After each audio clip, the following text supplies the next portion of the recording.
Hello hello hello, आपका स्वागत है आपके अपने YouTube चैनल जिसका नाम है भावेश सेज। भक्ति में ही शक्ति का एपिसोड नंबर 2। पिछले वर्ष एक मूवी आई थी, द केरला स्टोरी। उस मूवी ने वामपंथियों का, लिब्रांडुओं का जीना हराम कर दिया था, उनकी नींदें हराम कर दी थी।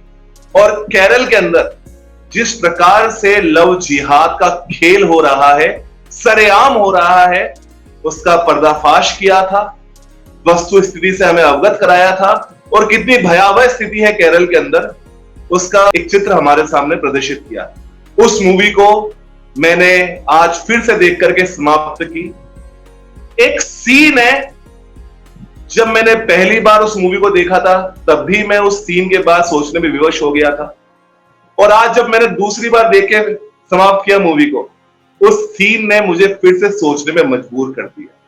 वो सीन कौन सा था? एक हिजाबी किरदार आसिफा अपनी हिंदू मित्र शालिनी उन्नीकृष्णन का ब्रेन वॉश करने के प्रयास में ये कहती है कि तुम्हारा गॉड कैसा है, अपनी पत्नी के मरने पर रोता रहता है, अपनी पत्नी के मरने पर उसको लिए घूमता रहता है, वो तुम्हारी रक्षा क्या ही करेगा। अफसोस इस बात का है कि उस हिंदू किरदार के पास हिजाबी महिला के प्रश्न का कोई उत्तर नहीं था। सोलफुल मीनू जी, शालिनी खामोश थी क्योंकि उसे अपनी संस्कृति, अपने धर्म के बारे में कोई जानकारी नहीं थी। और ये वर्तमान परिप्रेक्ष्य का एक कटु सत्य है, हिंदू लड़कियों को अपने संस्कृति, अपने धर्म का कोई भान नहीं है। भविष्य के अंदर हिंदू लड़कियां ऐसी स्थिति में ना आए, कोई आसिफा उनका माइंड वॉश, ब्रेन वॉश ना कर पाए। अगर आप शालिनी को गाइड करती तो आप उनको क्या बताती आसिफा के प्रश्न के उत्तर? धन्यवाद जय महादेव, और आपने अपने चैनल पर मुझे आमंत्रित किया, इसके लिए आभार। वास्तव में शालिनी की उस समय जो प्रतिक्रिया थी बिल्कुल अवाक वाली, बहुत ही अफसोसजनक था। मतलब एक ऐसी हिंदू लड़की जिसे अपने धर्म के बारे में कोई भी जानकारी नहीं थी, तनिक भी नहीं, इसलिए बिल्कुल वो निरुत्तर हो गई। उसकी जगह कोई और होता जिसे अपने धर्म के बारे में जानकारी होती तो बड़ी खूबसूरती से और सटीक जवाब देता।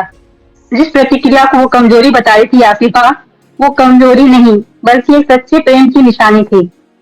जहाँ शिव ने हमारे धर्म में, जीवन दर्शन में ये समझाया है, अर्धनारीश्वर रूप धर करके जीवों को ये समझाया है कि सृष्टि को चलाने हेतु नर नारी दोनों का एक समान योगदान होता है, दोनों एक दूसरे के पूरक होते हैं, अभिन्न अंग, और दोनों ही एक दूसरे के बिना अधूरे होते हैं। तो स्वाभाविक है कि यदि एक अंग की क्षति होगी तो दूसरे अंग को पीड़ा होगी, और वो असहनीय पीड़ा होगी। और उनकी ये प्रतिक्रिया इसी वजह से हुई थी। और जब दो लोग प्रेम के सच्चे बंधन में होते हैं तो उनका परस्पर सम्मान, समर्पण और लगाव अद्भुत होता है। ऐसा नहीं कि एक का नुकसान हुआ तो दूसरा कुछ प्रत्यारोपण के लिए कुछ और लगा लिया।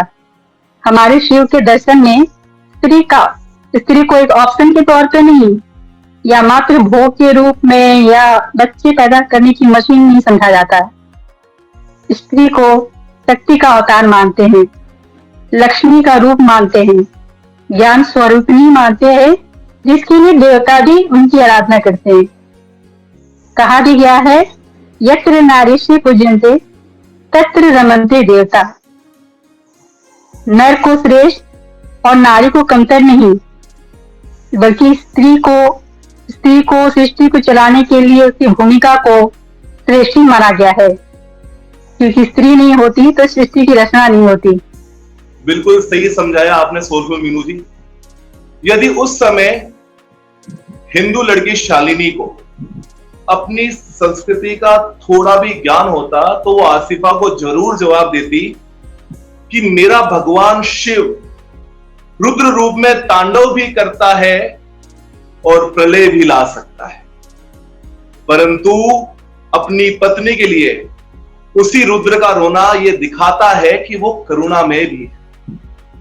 और साथ ही शिव अपनी पत्नी के लिए प्रेम भी रखते हैं, जिसकी वजह से आज भी उन दोनों को एक आदर्श जोड़ी के रूप में देखा जाता है कि जोड़ी हो तो बिल्कुल शिव पार्वती की जैसी। संस्कृति से विमुख होते बच्चों को अपनी संस्कृति का ज्ञान होना बहुत जरूरी है, जैसा कि सोलफुल मीनू जी आपने बताया। मीनू जी, जिस प्रकार से अपनी संस्कृति का ज्ञान आपको है, यदि उस लड़की को अपनी संस्कृति का ज्ञान होता तो वो निरुत्तर नहीं होती। वो ये कहती कि मेरा भगवान है, उसका अस्तित्व है, तभी तो वो रोता है, हंसता है, प्रेम करता है, लड़ता है बुराई से, अन्याय से। वो है, इसीलिए मुझे विश्वास है कि वो किसी भी परिस्थिति में मेरी रक्षा करेगा। मेरा भगवान कोई काल्पनिक चित्र नहीं है जिसके लिए कहना पड़े कि वो 7वें आसमान पर बैठा हुआ है। मेरा भगवान ऐसा नहीं है जिसका कोई आकार नहीं है, बिना मुंह के बोलता रहे। मेरा भगवान ऐसा नहीं है जो से ना मानने वालों को मारने की बात करे। मेरा भगवान मुझे दूसरों से घृणा करना नहीं सिखाता। मेरा भगवान मुझे सर्वे भवन्तु सुखिनः सर्वे सन्तु निरामया की बात करना सिखाता है। मेरा भगवान वास्तविक है, इसीलिए वो रोता है। तो आज के भक्ति में ही शक्ति के एपिसोड नंबर 2 में इतना ही। मिलते हैं फिर अगले एपिसोड में। सोलफुल मीनू जी का जो YouTube चैनल है उसका लिंक डिस्क्रिप्शन बॉक्स में दिया हुआ है। इनके चैनल को सब्सक्राइब करना मत भूलिएगा।